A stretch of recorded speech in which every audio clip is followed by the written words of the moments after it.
అలేఖ్య రుద్రాణిని బెడ్రూమ్లోకి తీసుకెళ్తుంది. ఏంటమ్మా సడన్గా ఇలా పక్కకు లాక్కొచ్చావు అని రుద్రాణి అడుగుతూ ఉంటే, అసలు నిన్నెవరు రమ్మన్నారు అని ఇక్కడికి వచ్చావు అమ్మా అని చెప్పి అలేఖ్య అడుగుతూ ఉంటుంది.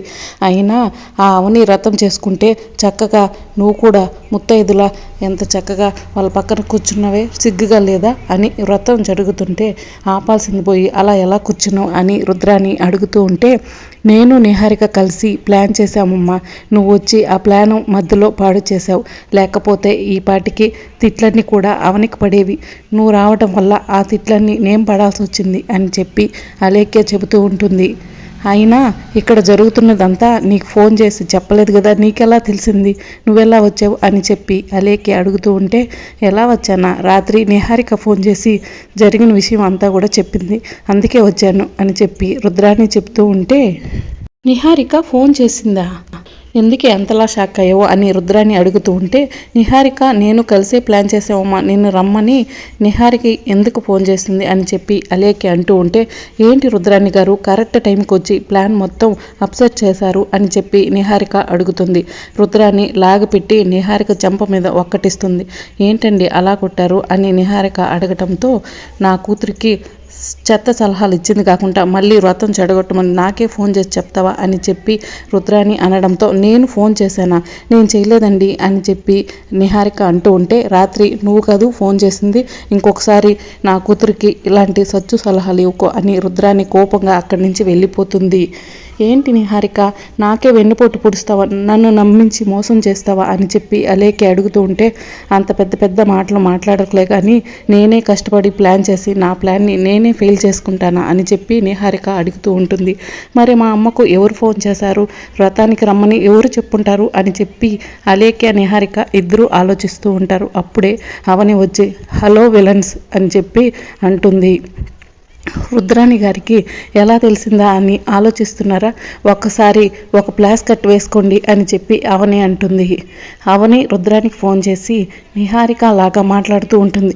రేపు మా ఇంట్లో అవని శ్రీకర్ల చేత సౌభాగ్యవ్రతం చేపిస్తున్నారు, 4 రోజుల్లో పెళ్లి పెట్టుకుని ఇలా చేపిస్తే గనక అవని శ్రీకర్లు ఎడిపోతారా, అందుకే మీరు వ్రతం టైంకి వచ్చి అక్కడ వ్రతాన్ని చెడగొట్టాలి, మీ ఇష్టం, నేను చెప్పాల్సింది చెప్పాను. అసలే అవని తన బంధాన్ని బలపరచుకోవడానికి ఇక్కడ అలాంటి నోములు వ్రతాలు చేస్తూ ఉంటుంది, దాన్ని చెడగొడితే కానీ అలేఖ్యకు శ్రీకర్కు పెళ్లి జరగదు అని నా నమ్మకం అని చెప్పి నిహారిక చెబుతూ ఉంటుంది.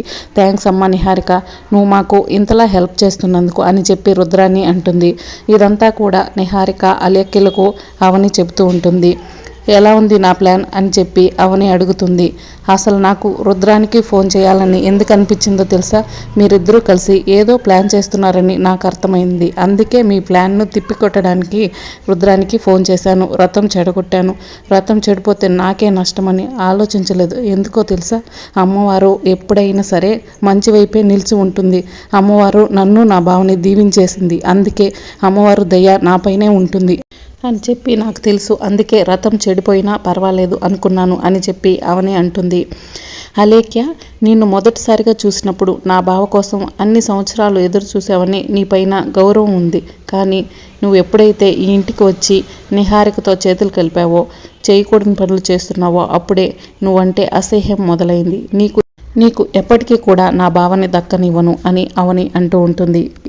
అవును, నీకు ఒక విషయం చెప్పడం మర్చిపోయాను, ఈ నిహారిక కూడా నా భావన దక్కించుకోవడానికి ఎన్నో ప్రయత్నాలు చేసింది, కానీ నా చేతుల్లో ఓడిపోయింది. ఆ అమ్మవారి దయ ఎప్పుడూ నాకు ఉంటుంది కాబట్టి నీ విషయంలో కూడా అదే జరుగుతుందని నాకు గట్టి నమ్మకం ఉంది అని చెప్పి అవని అక్కడి నుంచి వెళ్ళిపోతుంది. ఇక నిహారిక నిహారిక వైపు అలానే చూస్తుంది. ఏ అలేఖ్య, అవని మాటలు నమ్మకు, మీ అమ్మ అపార్థం చేసుకున్నట్టు నువ్వు కూడా అపార్థం చేసుకోకు అని చెప్పి నిహారిక అంటూ ఉంటే అలేఖ్య కోపంగా అక్కడి నుంచి వెళ్ళిపోతుంది. ఓర్ నాయనో, ఈ ఇంట్లో ఏం జరుగుతుందో నాకైతే కొంచెం కూడా అర్థం కావడం లేదు అని చెప్పి నిహారిక మనసులో అనుకుంటుంది. మరోవైపు సుజాత బాధపడుతూ వెళ్తూ ఉంటుంది.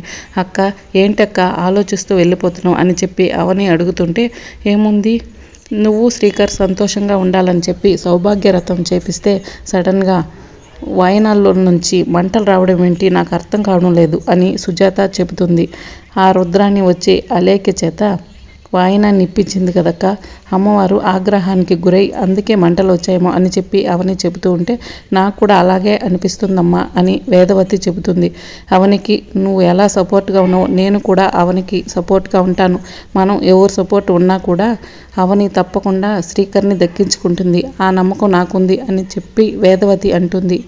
యమధర్మరాజు నుంచి సతీ సావిత్రి తన భర్తని ఎలా కాపాడుకుందో అవని కూడా ఆ రాక్షసులతో పోరాడి తన భర్తను దక్కించుకుంటుంది అని చెప్పి వేదవతి చెబుతూ ఉంటుంది. అవనికి శ్రీకర్ తోడుంటాడు, శ్రీకర్కి అవని తోడుంటుంది. వాళ్ళిద్దరికీ మేము తోడుగా ఉంటాము, నువ్వేం బాధపడకమ్మా సుజాత అని చెప్పి వేదవతి చెబుతూ ఉంటుంది. అవును వదిన, ఇదంతా కూడా అమ్మవారు దయేనని మేము అనుకుంటున్నాము. మమ్మల్ని ఎవరు కూడా విడదీయలేరు, మీరు కంగారు పడకండి. నాకు ఆఫీస్కి టైం అయింది, నేను వెళ్ళి రెడీ అవుతాను అని చెప్పి శ్రీకర్ అక్కడి నుంచి వెళ్ళిపోతాడు. అత్తయ్య, ఈరోజు నాకు చాలా సంతోషంగా ఉంది. నా చెల్లెలు అవనికి మీరు తోడుగా ఉంటున్నందుకు.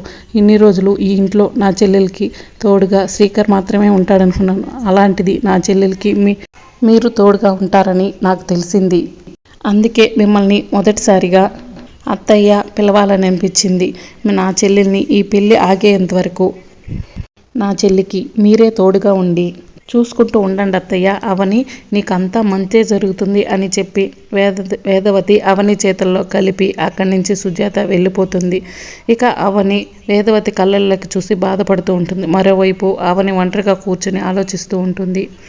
ఇక అప్పుడే శ్రీకర్ ఆఫీస్ నుంచి ఇంటికి వచ్చి, ఏంటి బావా ఇంత లేట్ అయింది, నీకోసమే ఎదురు చూస్తున్నాను అని అవని అంటుంది. అర్జెంట్ మీటింగ్ ఉండి లేట్ అయిపోయింది అవని, నేను డిన్నర్ కూడా చేశాను, నువ్వు చేసావా అని చెప్పి శ్రీకర్ అడుగుతాడు. నువ్వు తినకుండా నేను తింటానా బావా అని అవని అంటుంది. అప్పుడే ప్రసాదరావు వేదవతి బయటకు వచ్చి అవని శ్రీకర్ మాటలను విని, పదవని నువ్వు ముందు భోజనం చేద్దుగాని అని చెప్పి శ్రీకర్ అనడంతో, లేదు బావా ముందు ఫ్రెష్ అవుదు బుదా అని అవని అంటూ ఉంటుంది. లేదు అవని, నువ్వు భోజనం చేశాకే నేను ఫ్రెష్ అవుతాను అని చెప్పి శ్రీకర్ అనడంతో, లేదు బావా నువ్వు ఫ్రెష్ అవుదురా అని అవని బెడ్రూమ్లోకి తీసుకెళ్తుంది. సడన్గా అవనికి కళ్ళు తిరుగుతాయి. ఏంటి అవని, ఎందుకు కళ్ళు తిరుగుతున్నాయి అని శ్రీకర్ అంటూ ఉంటాడు. వ్రతం చేస్తున్నాను కదా బావా, పచ్చి మంచినీళ్ళు కూడా తాగకుండా అమ్మవారికి ఉపవాసం ఉంటానని మొక్కున్నాను, అందుకే నీరసంగా ఉంది అని అవని చెబుతుంది. అసలే ఆలోచనలతో నిద్రపోవట్లేదు, సరిగ్గా తిండి కూడా తినటం లేదు. ఈ టైంలో వ్రతాలు పూజలు అవసరమా అవని అని శ్రీకర్ అంటాడు. తొందరపడి అలేఖ్యకు రుద్రానికి మాటిచ్చాను కానీ నీ నుంచి ఎక్కడిని దూరం అయిపోతానని ఆ రోజులు దగ్గరికి వస్తుంటే భయంగా ఉంది బావా అని నేనేమీ చేయలేకపోతున్నాను, నువ్వే చూసుకోమ్మా అని అమ్మవారికి ఉపవాసం ఉన్నాను బావా అని అవని అంటుంది. అలేఖ్యను మారుస్తా అన్నావు, అలేఖ్యలో మార్పు వచ్చేలా చేస్తా అన్నావు, మన ఇద్దరు బంధాన్ని చూసి తనంట తానే తిరిగి వెళ్ళిపోతుందన్నావు. నా మాట వినిపించుకోకుండా ఆ రోజు వాళ్లకు మాట ఇచ్చేశావు. నేను చెప్పింది వినుంటే గనక ఇంత దూరం వచ్చేది కాదు కదా అవని అని చెప్పి శ్రీకర్ అంటూ ఉంటాడు. అమ్మ ప్రాణం అంటావు, ఎలాగో ఒకలా కాపాడుకునే వాళ్ళం కదా అని శ్రీకర్ అంటూ ఉంటే, నేను ఆ రోజు మాట ఇవ్వడం వల్లే అమ్మవారి విగ్రహం మన ఇంటికి వచ్చింది, అందుకే అత్తయ్య కూడా ప్రాణాలతో ఉన్నారు అని చెప్పి అవని చెబుతుంది. సరే అవని పద రెస్ట్ తీసుకుందాం అని చెప్పి శ్రీకర్ బెడ్రూమ్లోకి తీసుకెళ్తారు.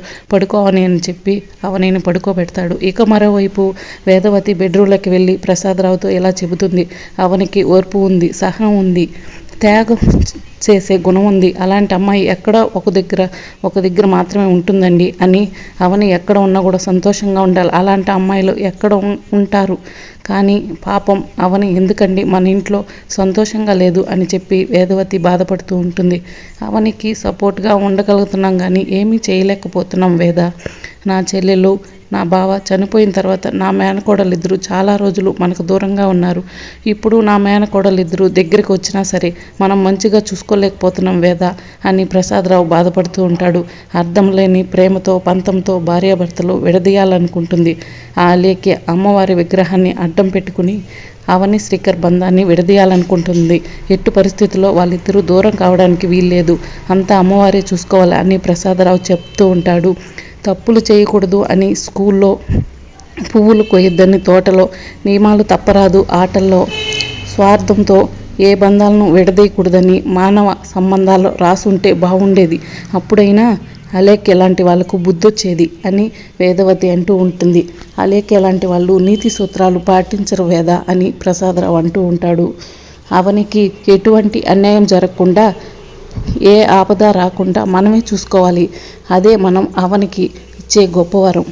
అలేఖ్యకు తోడుగా నిహారిక ఉంటుంది. ఆ నిహారిక అలేఖ్య వైపు ఉండకుండా ముందు నిహారికను మార్చాలి అని వేదవతి అంటూ ఉంటుంది. ముందు అలేఖ్యను ఇంట్లో నుంచి బయటకు పంపించేసి అవనిని శ్రీకర్ని ఒకటి చేయాలి. అప్పుడే మన నుంచి ఏమీ ఆశించని అవనికి మనం ఇచ్చే గొప్పవరం శ్రీకరే అని వేదవతి చెబుతూ ఉంటుంది. మరోవైపు కిట్టు డ్రింక్ చేసి డ్యాన్సులు వేసుకుంటూ ఇంట్లోకి వస్తాడు.